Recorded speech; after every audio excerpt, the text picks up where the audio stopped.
Greetings and welcome back to the biggest little show in sports. It's the Extra Innings podcast brought to you by Minority Prospects. I'm your host, Mike Shepard, and I'm excited for you to be here with us today. We are live on location in New Orleans, Louisiana. And you know, as always, I can't do it by myself. We got a big show for you. So we're going to crank it up, bring the crew on before we get into the good stuff for you tonight. Bring them in first. Let's go ahead and do this. This is the man himself, CEO, founder of Minority Prospects, CEO Alex in the building. Welcome to the show, Alex. We back, baby. Hey, what's going on in New Orleans, man? Happy to be on live Extra Innings podcast, baby. Let's go. Yes, sir. And we can't just stop with CEO Alex. He's been leading the show with extraordinary research. But right at his heels, nipping and tucking, ready to drop the hammer on him, is the president of Minorities Prospects. Y'all give it up one time for Mr. Prez, Reggie Hollins. What's going on, guys? All right, Reggie, welcome back to the show, man. Live in New Orleans. How you feel? I'm feeling good, man. Glad to be on. Excited about our guest today. Full of gumbo right now is Reggie. Full of gumbo. And loving every bit of it. Savor, lick the finger. Full of gumbo, man. That gets the chef's kiss. There you go. All right. And you already know we got to bring him on the fourth man on the show, fourth man on the team right now. But first in your hearts, everybody's coach's favorite coach from Maynard Jackson High School, head coach in Atlanta, director of operations for Minority Prospects. Give it up one time for my guy, Des Stiegel. Coach, welcome back to the show. What's up, Shep? What's going on, fellas? Oh, you got What's up, Des? Fellas, we about to have a SWAC spectacular here tonight. It's going to be a good show. I can start it off like this. We did the SWAC rundown. We 3.5 weeks beyond the SWAC rundown, man. It's still getting buzzwords on the post. People still selling out saying that, you know, we out of our minds, don't know what we're talking about. Des, you and I, we chose them boys from down there in the Gump to do it all. Alex and Prez, they chose Bethune-Cookman to raise and hoist that trophy. And tonight, we're going to get a chance to talk about that and a whole lot more. We're talking Cuban coffee and a whole lot more tonight. Yeah, for sure. Because we have special guest Johnny Hernandez, head coach of the Bethune-Cookman Wildcats, joining the Extra Innings podcast today. Coaches, y'all put your hands together. Give it up for Mr. Hernandez. Our friend is in the building. Johnny, welcome to the show. Hey, man, appreciate you guys having me on. I mean, it's obviously late here on the East Coast, so I got to get that Cuban coffee in just to kind of get me going for the show. But, man, such an exciting time. You know, we're less than a week away from opening day. What could be, and again, we're kind of the new kids on the block as far as SWAC baseball is concerned, but I really do think that this is going to be a banning year for the entire SWAC conference as a whole, as it alludes to baseball. And, man, I'm just, first off, I mean, just so proud of all the head coaches and the assistant coaches that work alongside each other to make, you know, this conference, you know, be a special one. So, again, man, like, kudos to all the head coaches, all the assistant coaches, and all the student athletes of each and every one of our SWAC conference baseball teams, and we're looking forward to a great 2026. I got a kudos for you right there too, Coach, man. I think the SWAC is going to be one of the best years for the SWAC, man, from top to bottom, with UAPB being better this year, with Alabama State, with just the transfer portal in general, man. I think everybody did a great job and adding players, developing players that have been on the rosters, and just doing what they need to do, man, to make their programs, man, just the same thing as a Power Four, man. So one thing, you know, with us, you know, being the leaders and trying to support HBCU baseball and softball around the country, man, we need you guys to continue to raise the level and being great, man. And you guys really did it this year, man, looking at these rosters, man, and excited, really excited for SWAC baseball, you know, starting next week, man. We're in New Orleans right now. We getting a chance. We getting a chance to see D2 and NAIA baseball, man. So we here in New Orleans to see the Run Washington Classic, man. But man, I can't wait till next week. We'll be in We'll be in Jackson, Mississippi, catching Excellent. sweat baseball, and then we'll be down to see you, man, at Andre Dawson, man, and you done added Yale, man. We got all type of stuff going on at Andre Dawson. Man. I can't wait to get to Euro. That's right. Exciting season. Exciting season about to get underway, Coach. Let's go ahead and get it started. Alex, you got a question in there? Yeah, Coach, we got to, we can't start without talking about last year, Coach. I don't know if you had a heart attack, but I had a heart attack for you in that SWAC championship game. Tell us, just relive, season is starting next week. And you can't relive it after next week. It's a new season, but you still got a couple days to enjoy that SWAC title, man. Take us back, man, and that experience, man. Down with one run, and Martinez hit the ball dead center, man. What was you thinking, Coach? Yeah, I'll tell you that I think that inning started prior, not just that ninth inning. It was the eighth inning home run by George Rodriguez to put us within 1 or 2 runs. Again, man, but like our motto last year was win the back third, right? Games are won and lost in the championship innings, and our guys bought into that belief. And when you have 19 come from behind wins, throughout the course of the season, at some point there is going to be a certain belief in that dugout. It was kind of like a calm confidence. There was nothing arrogant about it. Our guys just believe that, if we continue to stack, quality ABs after each other and continue to put pressure, then, good things will come, man. And I can tell you in that situation, it was I want to say it was a changeup, first pitch for a ball. And that's probably the best take that Andre had all year. And that's where we kind of say, something's going to happen here. I'm a big history guy, big on tradition, especially here at Bethune-Cookman. I kept telling myself, man, like, what better way to tie the school record, that Peter O'Brien, who is a former Bethune-Cookman alumni, who made it to the big leagues with 20 home runs, how sweet would it be, right? That ending in the SWAC tournament to give Andre that opportunity. And let me tell you, man, when he hit that ball, I think everybody in our dugout and even myself were just kind of screaming, go ball, go ball. Now, we had 2 above average runners on the bases. And my thought process was, I'm going to have the biggest gamble in my life. And we know we're going to tie it, but the runner at first base was a really good runner. And I told myself, if it hits off the wall, I'm sending him. No matter what, if he's out, we tied, we still have the last crack at it. And then as soon as that ball kind of went over center field for a home run, I'd be the first one to tell you that, man, I was jumping up and down like a kid in a candy store, to be honest with you, because of everything that our program has had to endure in the last couple of weeks and kind of rebuilding back the program to, where we are right now after COVID and the COVID opt-out and, losing guys to the portal year in and year out. It was something special, man. And, I remember running up to the assistant coaches and, just giving them a hug, and the players. But the biggest thing for me was having my son Jake with me throughout that conference tournament run. For sure. That's right. I broke down after because, as you guys know, as coaching, like, we pour a lot of our time and resources to other people's kids. For sure. And we lose a lot of time with our own families. And the one voice that I kept hearing through all the mayhem was dad, dad, dad. And that was Jake's voice. And Jake is 12.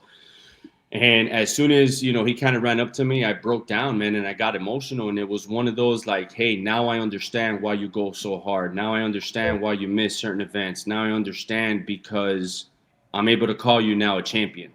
Yeah. And that is a moment that 20 years from now, or 30 years from now, he's going to be able to speak to his grandkids and his kids about, so that's what I'm, kind of holding on to. But as you alluded to, man, like the first meeting the fall, I told the guys straight up, like, hey, there's no championship hangover here. Sure. There's no 2026 SWAC champion. Everyone's 0-0. Everyone's gotten better in the conference. We have to do what we need to do to give us an opportunity to do what, we want to accomplish, but nothing is given and everything is earned. And just like in life, man, like, you get what you earn, you don't get what you think you deserve. So I'm very proud of our guys the last couple of weeks, man, with all the work that, they've done. And again, like, we're not going to worry about anybody else. It's about Bethune-Cookman and that's it. And we're just worried about what the tasks are at hand day in and day out. And our guys have done a really good job of attacking those and then meeting the standard day in and day out. So I'm excited about it. Press. Yeah, Johnny. We talk about what you're building. We talked maybe 2 years ago that it was extremely important for you to accomplish winning the SWAC. But once you did that, you're trying to scale up a program that's able to compete throughout the regional. Tell us about that a little bit. What's your mentality when you're recruiting, coach? What when you're recruiting guys, in that portal, what type of guys are you looking for? Because I know at the end of the day, you're wanting to obtain the SWAC first, but you're also looking to go to the regional and compete and win games. Tell us a little bit about your approach. Yeah, I think first off, man, no matter what, the talent is it a right fit for us? Not only on the field, man, but off the field too, and academically, right? Like, we have to be able to make sure that, we bring in dudes that are going to uphold the standard on the academic side for our guys. And, for us, it's broken down into 3 championships. In the fall, the championship is we're going to win the academic championship, within the school. And we've done that. We had a 3.5 GPA this fall, and we were the highest men's GPA in the athletic department. And last year, the program had a 3.52 overall GPA fall and spring, having the highest overall GPA in the athletic department. So that's first and foremost, because I'm a strong believer that everyone wants to play pro baseball. Everyone wants to play a professional sport, but That's only right. the top 1, 2, 3% have an opportunity to be able to obtain that goal. So it is my belief that it is our job to put our student athletes in position to, yes, succeed on the field, but they have to succeed off the field in the classroom. I'm a first generation, collegiate graduate in my family.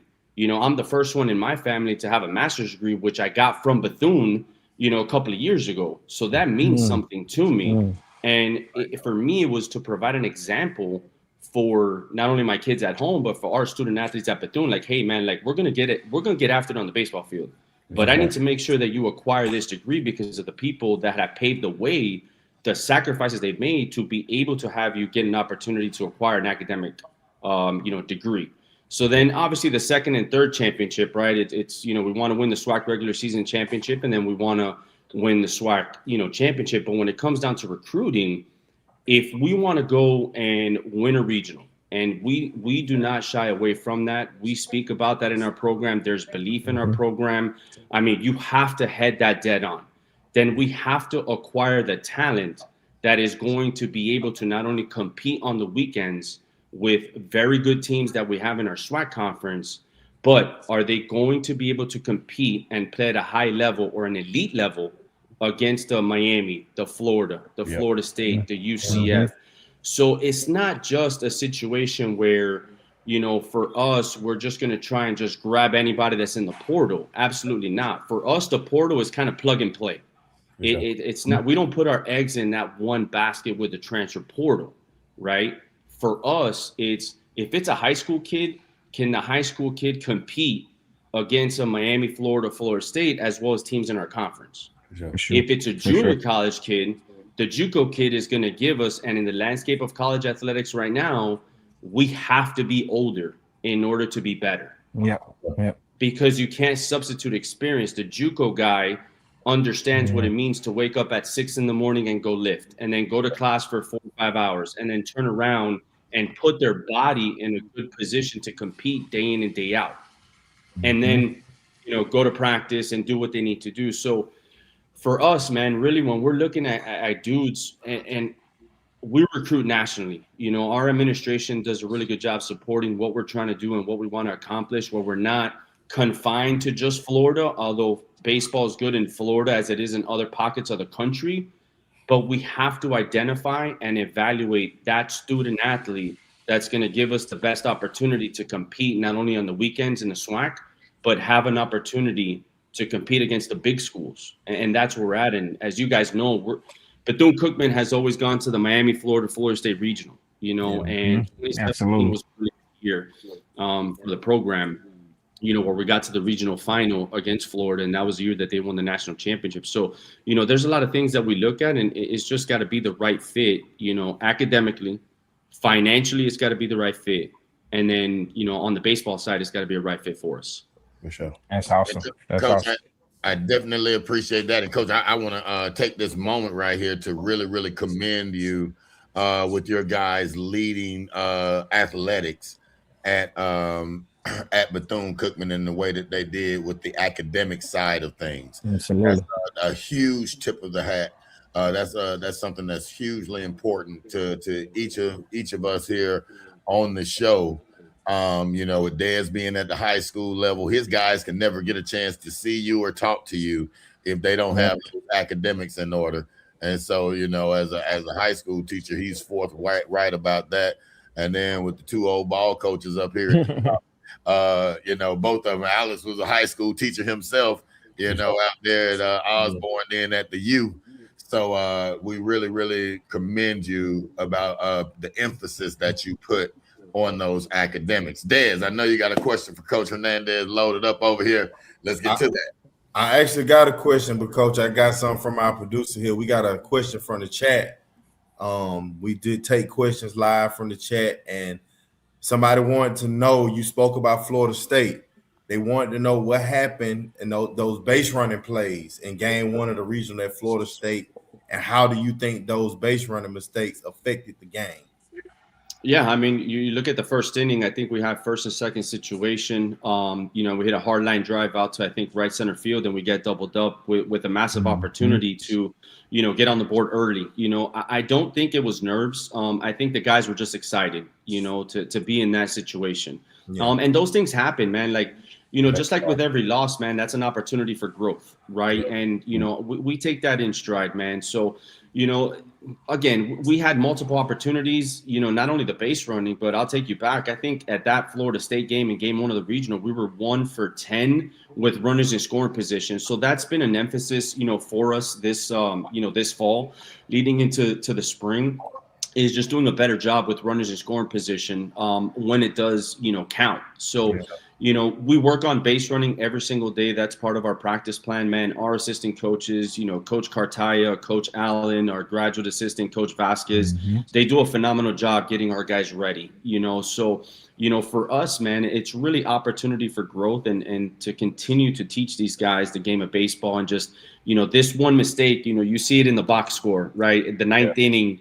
bases loaded, and you think you lost that game in the ninth inning. Well, in those high profile games, it could be the first inning, it could be the second, third, fourth, fifth inning. So I think for us, it's like every inning that we play, it builds on the resume that you're trying to accomplish. That's right. And for us, we're just trying to win every inning.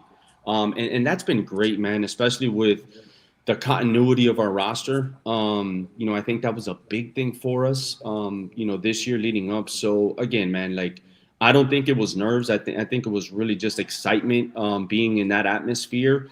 But one thing that we don't do is we will never fault our guys for base running, because we're always going to be on the side of aggression, and we're going to be aggressive. You can't be passive and be a really good base runner, right? Or have success. So, it's just a learning point and a teaching point, for our guys. But at no point are we going to have them at fault for, going on the side of aggression when it comes to base running. Yeah, and sometimes when you in those situations, and just a baseball in general, when you're baseball people, and a lot of people are not, when we talk about, games, that's like saying if somebody make an error, we don't practice infield. Right. And if my guy not throwing strikes, that means the pitching coach not working on them in the bullpen or the off season, and we're not working strikes.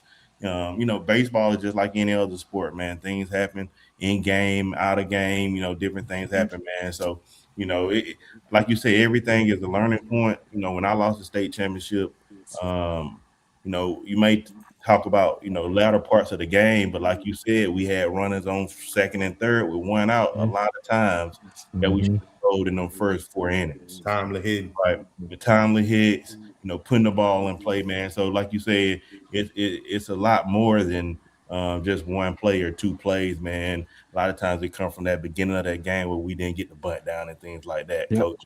But Coach, I want to talk about now, man. When we, I put you number one. We had colleagues that don't really study the game of SWAC baseball like me and Reggie do, and they put some other people in. Shout out to Alabama State, them our people too, man. Shout out to Grambling, Southern, everybody we deal with. But we done a deep dive, man. Johnny, me and you go back a long ways from me doing ground level camps before ground level camps. At that stadium. We'll talk about that stadium another time. Later on, man. But man, let's talk about what you got now, Coach. You got some arms coming back, man. I always say, man, if Johnny bats come up with his arms, I always have big time arms, man. He's gonna be unstoppable, man. You got great arms coming back. Expectations like a Pablo Torres, who was on my radar last year, man, as a guy. You got Edwin Sanchez. Then we talk about, from bats, we talk about Darrell Lee, and probably the best player in the, best hitter he won hitter of the year last year, Andre Martinez is coming back. So what do you expect out of these players, and who should we look out for from Bethune-Cookman? Hold on, Johnny. Basically, what he's saying is, you got a preseason all SWAC team. How do you plan on managing that? Man, I gotta let the boys play, man. Like, for sure. At the end of the day, man, like, we trust in every one of our guys, and it comes back to three things, man: trust, transparency, and communication. That's what it comes down to, man. We let our guys go out and do what they need to do. Obviously, like, we're there to guardrail, right, their career, right? If it gets a little offside, like, I think it's our job to kind of push them back in line. It's their program. At the end of the day, man, like, this is going to go as far as they want to take it. Yes, I'm the head coach, I'm the face of the program, but the student athletes that we have are the ones that put in the time and the work day in and day out. Not to say that the coaches don't, because we do obviously have our time to do what we need to do, but they're the ones that are going to execute, right? The X's and O's. But I think that there's something to say about the success that we had last year and the multiple amount of guys, or the plethora of guys that decided to come back. That's big. In the landscape of college athletics, let's keep it, real here. There's plenty of guys on our roster that could have tested the waters in the transfer portal. Sure. And would have chased, the bag, right? And gone for NIL and stuff like that. But I think that when you have a relationship, with the student athletes, and when they know that you're there for their well-being, I think that speaks volumes of the culture of our program here at Bethune-Cookman. I think it does, So again, on the pitching side, man, we bring back Edwin Sanchez. He's a phenomenal human being, a JUCO kid out of Texas from Puerto Rico, and he's going to be in the starting rotation. Tanner Bocabello is a guy that is back healthy after a line drive that ended his season at UAPB last year. So Bocabello comes back. I mean, he's going to be in the weekend rotation. Gene Zambrano, SWAC reliever of the year, he comes back. And what we did was we loaded up on the mound. For us, it's never a rebuild, man. It's always a reload, and we understand that, we're going to have a target on our backs. And again, we talk about that with our guys. Like, we don't shy away from that, because they need to know that it doesn't matter who you're playing. You're going to get everybody's best, because we've earned that right because of what we did last year. But at no means does last year mean that we're going to have the same success we have this year if we don't put in the work. On the offensive side, we bring back, 7 of our 9 in our starting lineup. We lost 2 guys due to graduation, and we brought in, some guys. We brought in a UCF transfer, Eric Almonte, who's a switch hitting middle infielder, who's going to, play up the middle with Jeter Polledo, who, Jeter last year was all conference tournament team. And, he's done phenomenal this fall and letting into the spring. I think the biggest thing for him has been his maturity and his growth mentally. For sure. I think that's going to help him. And I mean, again, when you have guys like Darrell Lee and Jesus Venegas and Andre Martinez and George Rodriguez and Jeter Polledo and, those guys that came back from last year's team, I think that, again, that I'm happy and proud that they're back, because that tells you that in a very transactional world, transformational leadership is always going to win. Yeah. You know, Yeah. so again, Yeah. man, I'm excited about these guys Right and you know what we're going to be able to accomplish, you know, this season. But again, man, like it's, I don't know, it's just I'm just in a loss for words because of what this group and what the groups have meant to me and our coaching staff and what, you know, what they've been able to do. No, So I'm looking forward to it. Don't talk no more, Coach, man. We got haters on the line named Desmond Stiegel and Michael Shep. Don't talk no more, Coach. We're not you know what I mean? brother. But listen, man, I'll tell you, man, like the preseason the preseason stuff is great, man. Like don't listen to him. It's all good, man. I respect you guys' opinion. And again, man, I got the utmost respect, you know, obviously for, you know, Coach Vasquez and Alabama State. They do a phenomenal job. You know, we're good friends. Just like I am with everybody in the SWAC, man. Like every one of our teams, man, has a legit shot, you know, to win this championship this 2026 season. So again, man, like if you look at the last 5 years, who the preseason prediction has been to win the SWAC, it's 0 for 5. Yeah. Now especially Alex. I'm saying you ain't called it, Alex. They talking about other people. Yep. Now our job, Yeah. I got you. Now our job is to go history 1 for 6. You That's get what I'm right. saying? Right. But no, man, it's all good, man. At the end of the day, we appreciate you know, it's it's preseason. You know, I know you guys obviously do a great job covering and following the SWAC conference as you do with the other HBCU baseball programs across the country, and I definitely do appreciate everything that you guys do. But for us, man, we can't worry about anybody else. We got to worry about Bethune-Cookman here in the 386. So for you personally, how has it been navigating the SWAC? I know you talked about relationships with other coaches and only worrying about Bethune-Cookman, but talk about like your coaching staff. How have y'all made the adjustment and navigated the SWAC? Well, so I got hired in the fall of 2018.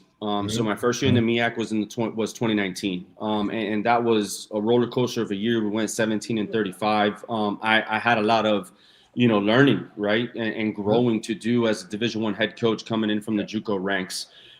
As soon as we found out that we were going to go into the SWAC, I knew that our program, we had to step up our game, not only recruiting, but on the development side. 2022 was a big year for us because it was the first time that we were in the SWAC, and that was one of those where I didn't understand the landscape of how the baseball was played because from the MEAC to the SWAC, it's two different leagues. It was two different leagues. Talk about that. Yeah, man, it was more. I mean, the SWAC as it is right now, man, it's heavy offense. It's a ton of athleticism all over the field, and now the pitching is starting to catch up to the hitting. For sure. Where the MEAC, it was more, pitch heavy, not as much explosive offense as what you see in the SWAC. So I had to navigate that, the first 2 years. And then when it got to a point where, I was fortunate to hire, Coach Cartaya out of FIU, and he's our recruiting coordinator right now. And I'm a big pitching guy. I'm a pitching background. I believe pitching and defense, and he's an offense guy. Yeah. So we found a way to merge, our pitching philosophy with what we wanted to attain with the physicality of the offensive side of baseball. And we knew we need to have our bats. I mean, there was games where in the SWAC, in a hurry, we're down 3-4-5-0. Yeah. And then we're getting a base hit. We're stealing second. Now we're trying to get, we're trying to just create chaos. Where now we have the ability to start the game with a double and a home run. 1 through 9. So it was different for me to navigate it. But again, man, it's always evolving. Teams are getting better. The player access from the portal is a lot greater right now. Guys that are in the P4s that aren't having the playing time that they want. We have an opportunity to go ahead and grab those guys off the portal. But that relationship starts when we try and recruit them out of high school. Yeah. If they tell you no out of high school, well, they're always going to remember how you made them feel. Got to keep, and you just got to keep plugging away, right? Within the parameters and the guardrails of the portal rules. Yeah. But if there's a kid in the Power 4 conference that I tried to recruit out of a junior college or high school, or even Coach Cartaya, recruiting coordinator, if it doesn't work out, well, hey, let me go call Bethune-Cookman because I remember this is what they told me, and they've had, success the last couple of years. So it's been navigating through the SWAC, but again, it's ever evolving because of how well everybody else in our league is identifying, evaluating, and developing the student athletes. Coach, on you had a nice little fall showing or whatnot. What were some of the things that you saw this fall out of your guys that put into your mind that, hey, this team has a different identity from last year's team, but these are still guys?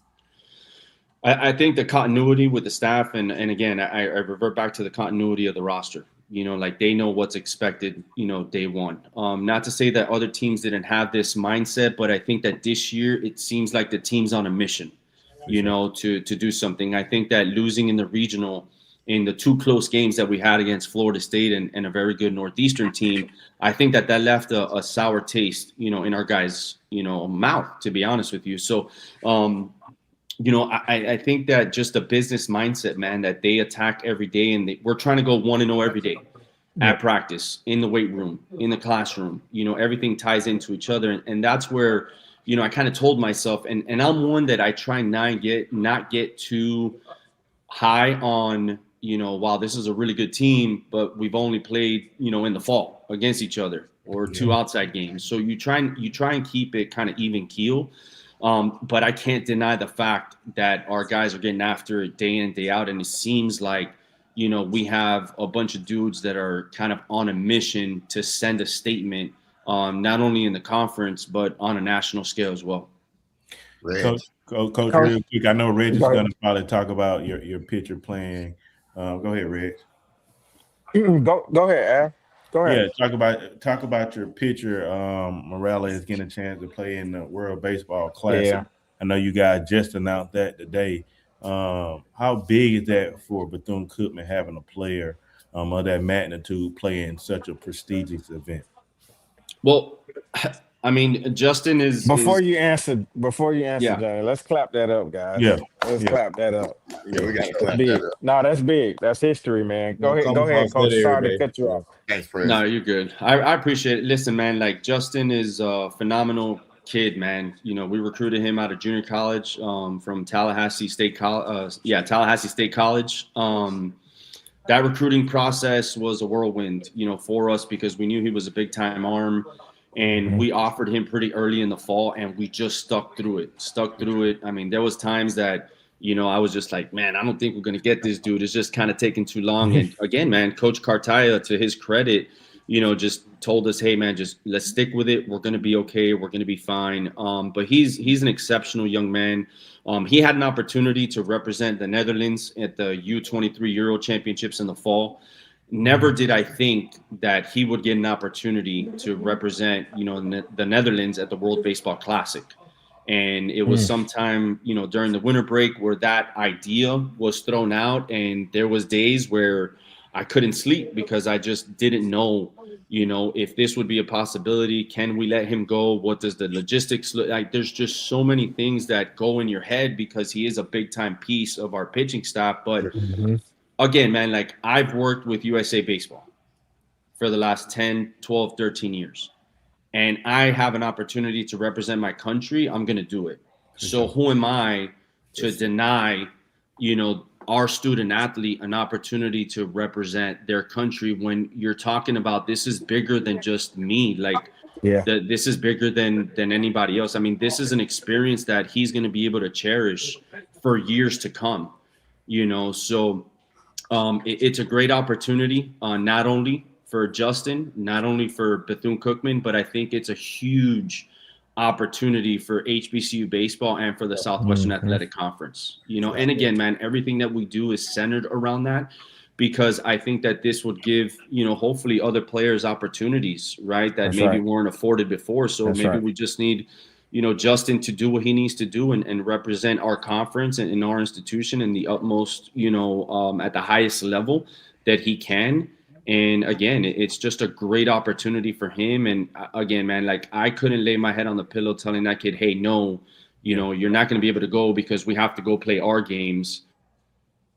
Because who am I if USA Baseball calls, I'm going to be there for USA Baseball. So what is it different where one of our student athletes is able to have this opportunity? And I mean, we're just excited for it, man. I know our guys are pumped up about it, and we'll talk about it tomorrow at practice and what it means and, go from there. But just a huge honor for Justin to be able to represent his country, the Netherlands, and represent the Diamond Cats as well in the WBC on the national stage.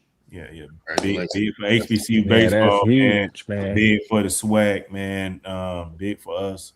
As we'll cover his his journey throughout. Playing, man. Again, that's super big for HBCU SWAC, man. So we living through you.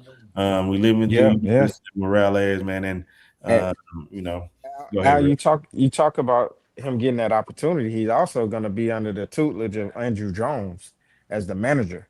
Let's talk about that, man. That right there in itself is duly elected Hall of Fame. Explosive experience, man. Yeah. Now that's big. Yeah. That's big to be around that tutelage, and hopefully bring some back to you, Johnny, that he's learned through his travels and opportunity, man, back to the boys, man. And that's right. Kids love to have kids that are doing great things, man. Something they can remember for forever, man. So again, man, I don't know. We can stress how big this is for SWAC and HBCU baseball, man. But like we tell the SWAC and SIAC, the better you guys are, the better minority baseball prospects and softball prospects are, man. So, man, we want you guys. We want 10 of them mugs to be on doggone. Yeah, that's right. That's right. Yeah. So it's big for us, man. And we're gonna try to plug it as much, man. Again, Johnny, man, we really cool with all in the SWAC, man, but always a special moment, man, when we get a chance to talk to you. And we want to applaud the SWAC, man, and the presidents and the ADs for bringing in these great coaches, man, that's trying to compete at the highest level, man. That's right. And what we try to do, Johnny, just in general, because we deal with every kid almost in the country, man, is try to tell them how great you guys program, man, is, and try to get them to come see you guys play. That's right. Because if they, from the kids that's top 100 to the kids at top 10, man, if they get a chance to see Morales and see Martinez and all these guys, you guys play at, the Reds, what is high in Daytona, man. You guys got one of the best facilities, and you guys are growing your facilities even bigger. But if kids got a chance at the highest level to see you guys players and like Alabama State players and Grambling and see these guys, man, they wouldn't say I wouldn't go to a HBCU. They'll stop looking down on the play. You know what I mean? And Alex and Red, because we've talked about this, for years, man. Like, we've gone after those top 100. We've gone after those top 10 dudes, and we get told no. But then it comes to a situation where we're playing against, those top players. Then it's like, oh man, I didn't think you guys had this. Oh man, I didn't think you had that. And it's just, I don't know what it is. To be honest with you, at the end of the day, if you want an opportunity to play at the highest level, then that opportunity needs to be afforded to you. For sure. It's just like when we're bringing in dudes, it's like you're expected to play day one. Sure. It don't matter if you're a freshman, transfer portal kid, JUCO kid. It don't matter. Like, if we're making an investment in you, as far as whether it's baseball scholarships, and obviously we don't have the 34 scholarships that's allowed with the NCAA, so we do have to get creative with our scholarship structure, and that's where the academic piece comes in. Man, it don't matter, man. Like, I've had dudes that were non-scholarship players that ended up making, let's say, the tournament team, right? And then you just need an opportunity to play. You talk about the facility, Alex. Like, as you know, we're at Jackie Robinson Ballpark, a historic ballpark. We're going through a $40 million facility upgrade in that facility that we're going to be able to utilize for the season. It's new locker rooms. It's new indoor hitting cages, pitching lab, weight room, dining area. I mean, it's the whole nine, right? Yeah. You put that on top with the analytics. Now we have TrackMan, we have Aware, we have the Synergy, we have the 643. We have all the analytics that the big schools have. Granted, we don't have one person dedicated to that. But I think that that's what makes our coaching staff better and the coaching staffs in the SWAC better, because we're really learning all these analytics and things that we can use for player development, where, hey, man, like, you come here, we're going to develop you. And this is the tools and the resources that we have in order to give you an opportunity to get drafted, if that is your goal. That's right. You look at our schedule, not only do you have to do well with teams in our conference, but you also got to put up some good numbers outside of the teams in the SWAC. So again, man, like, if players really give HBCU baseball a chance, and I say it all the time when I'm out there in recruiting camps, whether we have our own prospect camps or if I'm going out somewhere recruiting, go to your local Division I, D2, NAIA, JUCO, and do a self-evaluation. And look yourself in the mirror and say, can I really play at that institution? Can I compete against the teams that these players are playing against? Can I do this? Can I do that? Because it's very easy to say, well, yeah, I can play at, let's just call it, because I'm here, I can play at Bethune-Cookman. Yeah. Okay, well, how do you stack up with our starting nine? Because you're going to compete against those guys to get on the field first. Now, can you compete against the other nine, whether it be a SWAC team or whether it be a non-conference, Power 4 game, midweek or weekend series, whatever the case may be? Yeah. So, again, I tell kids all the time, just do yourself a favor and go to your local, support your local colleges and universities, and honestly, tell yourself honestly, like, okay, yeah, I think I could play here, or, man, maybe I'm not ready for this. Let me go another route. For sure. And I think that there's a school for everybody. For sure. That's right. There's so many, colleges and universities across, the United States where you're going to be able to get an opportunity. Right. And then whatever you make with that opportunity, I'll give you an example. Gene Zambrano was at Barry University at Division II down in Miami Shores. Yep. Indeed. And, he turns out to be the conference SWAC reliever of the year. Yep. You know what I'm saying? So, like, if you're good, and you have that opportunity, you got to make the most of it. That's right. Called a few games with Zambrano against Rollins in the past over in the Sunshine State Conference. Coach, how can everybody follow your team, your program? Where do they need to go to check for you right now? Any kids that are out there interested in the program, what do they need to do to be able to follow Bethune-Cookman? Yeah, I mean, our athletic sites, www.bcuathletics.com. Our schedule is on there, and all the games are free of admission. So if you're ever in the Daytona Beach area, come on by the Jack and, watch our guys get after it on X or Twitter, and Instagram is at BCU Diamondcats. Our social media team does a really good job putting some great content out there. And then, if there's any students that want to follow, student athletes that would like to follow me personally, my X or Twitter is at JDH Hearns 30, and on Instagram is at JDH 30. So, that's how anybody can, get in contact with us, and, our emails are on the website, and, we'll go from there. Well, fellas, we got a class act on the show with us here tonight. Yes, Alex and Prez had your boys picked to be number one. I think I got two number one picks now, Dez. I might have to put it do it like they do the golf. Do it like they do. You by yourself, Dez. Man, see how he left me, but nah. Yeah, he left. I ain't leave you, Dez. I ain't leave you. That was good though, Johnny. You had me going there for a second for sure. I was like, woof. Yeah, we're looking forward to it. We appreciate you, Johnny. We'll see you soon. We'll see you in Vero, man. Good luck next week. We're gonna be down there, man, to cover you, man. Looking forward to seeing you guys ball this year. No, you got it, man. I'll go ahead. Coffee ready for me, Johnny. Oh, I will, man. I'll go ahead and again give you guys your flowers as well, man. Like, I definitely do appreciate everything that you guys are doing, covering not only the SWAC, but all the HBCU baseball programs and all the minority baseball prospects events that you guys have. That if we can make it, we're going to be there. And again, man, I can't say how much that I appreciate all the work that you guys are doing to put minority baseball prospects out in the forefront. And thank you so much for everything that you guys do.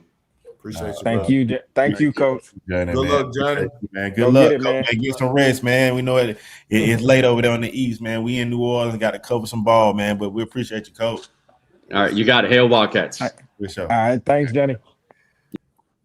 Tell you what a class act coming on right there. You in trouble, Dad. I'm still with you, buddy. Hey, that boy say we got 7 of the 9 coming back. I ain't no Tanner. Tanner, he lost. Tanner coming back. Yeah, Tanner was his ace the last couple of years, bro. Roll the film back. Y'all didn't hear him sneak in that he got Arkansas Pine Bluff best guy off the mound over there in his dugout now. I don't know about that. Arkansas Pine Bluff got they big guy. Yeah. 99 at high octane. He was saying they got injured. His guy got injured at Arkansas Pine Bluff. Tanner. Tanner got injured at Arkansas. Not it's Tanner. Yeah. Tanner was his top. Tanner was with in him. the Pine Bluff game. Yeah. Tanner was a pitcher of the year type candidate. Yeah, he was. He was rolling the last 2 or 3 years, man. So to have him back, that's really big, man. Line drive into this season. Yeah, it's tough. That was a tough Tanner and having Edwin and then having Torres and having he loaded with arms and Brano and the experience factor is something you can't, like the cohesiveness he talked about, you can't take that for granted. When you've been there, been to the mountaintop, and everybody coming back, like he said, it's gonna be like a business, like a coach where everybody he had an older team, bro. It's understood. Got an older team. Added some guys from FIU. So it's an older team, man. So Morales' appointment to World Baseball is that going to take him away from their season? Half. Yeah, he'll miss half the year. Front half, back half. Front half. World Classic starts up next weekend. Week and a half next week. Yeah. So he should be leaving shortly. Yeah. So that's big on Coach allowing him to do it, but that's huge huge for the program, and he probably come back better than ever. Just think about the way that he gonna come back for that second half of the season and help with that run going into it could get real dangerous. Yeah, that could be the biggest addition. Real dangerous. Ugly. Yeah, you bring him in on that back half, man. Good luck. Hey, Dad, speaking about big time games, you got a big time game coming up this Saturday over the boys from Maynard, Texas. Will y'all play host? Will you play host too, or y'all going to the U? No, it's at Maynard Jackson, man. Oh, they coming to y'all. They got a new field, man. Come to the turf. Yeah, we got turf now. Shout out to Alex and Shakito. They came by. We had our ribbon cutting this last week. Yeah, congratulations on that. For making that happen, man. Alex, for all the time that he put in to our facility as well. So definitely shout out to everybody who made Wednesday possible, man. It was fun out there. What time is that game Saturday, Des? So Saturday we will kick off Saturday at 1:30 at Maynard Jackson versus Redan High School. So it's turned into like a traditional thing where we play each other to open up the season. Alex, what kind of ties you still got to that Redan squad up there, Alex? I rock with, man. Shout out to Coach Hernandez, Coach Tim Lott, Coach Derwin McNeely. You know, man. Shout out to the U, man. Shout out to Dez. The only thing I'm a caveat for everybody, man. I just want good. He's not gonna say who he picking on camera. He can't tell me. You know what my question was coming next. He can't look. See. He can't tell them I can't control the roster, so I can't really talk. First, I do want to send a special shout out. I want to send a shout out to my man A. Carter up there up at Redan, man. Enjoy calling his name during the 44 Classic. Them my guys at Redan, though, man. Sir. Shout out to Hernandez. We just got a phone with Hernandez before we. That's right. Here, man. Shout out to my dog, man. Excited to see some good baseball, man. Yeah, for sure. Dez, if I had me a Maynard Jackson jersey right here, I'd throw that thing on and say my pick. I got to stay with my boy Dez. I got to stay with my boy. That's right. I like that. I appreciate. We've been rocking since Montgomery, Alabama. Man, we got to put it together, man. So it should be a good season for us, though, man. So looking forward to getting going Saturday. I'm excited for you, Coach. Yeah, got some guys. Shout out to all the high school guys, man. We got a little coverage these last couple of days, man. Keep balling, high school guys. High school show coming soon, man. We didn't forget about y'all. Yeah, we got to get you guys. We got to get you. Say that man name over there at McKeachman again, Alex. That man. Harry Chuck hit one to Jesus Christ yesterday, man. Ooh, shout out to Harry Chuck. Shout out to Malachi Washington. Boy, you better recognize my boy. I told y'all. That Malachi Washington, yeah. Well, it's two Malachis about to go ham in the city. There's another Malachi up there on that Gwinnett County side, ain't it? Somebody. That Malachi Washington. That Malachi Washington, boy. That's hey. That's he real deal. Real deal. Man, New Orleans, man. Shout out to Reggie, man. Happy birthday, man. Oh man, yeah. Happy birthday, Reggie. Birthday today, man. We done had a long day from Atlanta to Mobile to Biloxi to New Orleans. Covered New Orleans, covered some JUCO today, covered some HBCU baseball. First fruit review is up. First fruit review, man. Shout out Matt Paul, a former pro player / now big time agent, Dynasty Sports, man. They got a new agency, man. Shout out to Michael Harris, all those guys. Man, we going crazy, man. Make sure you tune in at MVP Takeover, at MSP Takeover. We're gonna flood y'all page from now until December. Man. So, I was about to say, what are some things, Al and Reggie, real quick, that you all are looking forward to down in New Orleans this weekend? Talk to us about the teams, the matchups. What can we look at? These boys just ate gumbo and red beans and rice. OP hooked you up. Black pot, man. I'm looking forward to black pot, but man, no, looking forward to these teams, man, competing. Yeah. Looking forward to seeing Miles compete versus some of the top teams. Really looking forward to seeing Suno, OP them compete at a high level. We with Matt Paul today. His brother is the head coach of Xavier. Looking forward to Xavier getting on the mound. And Morehouse. You got Morehouse and Clark. Man, shout out to Bear and those guys, man. So everybody, man, make sure you stay tuned.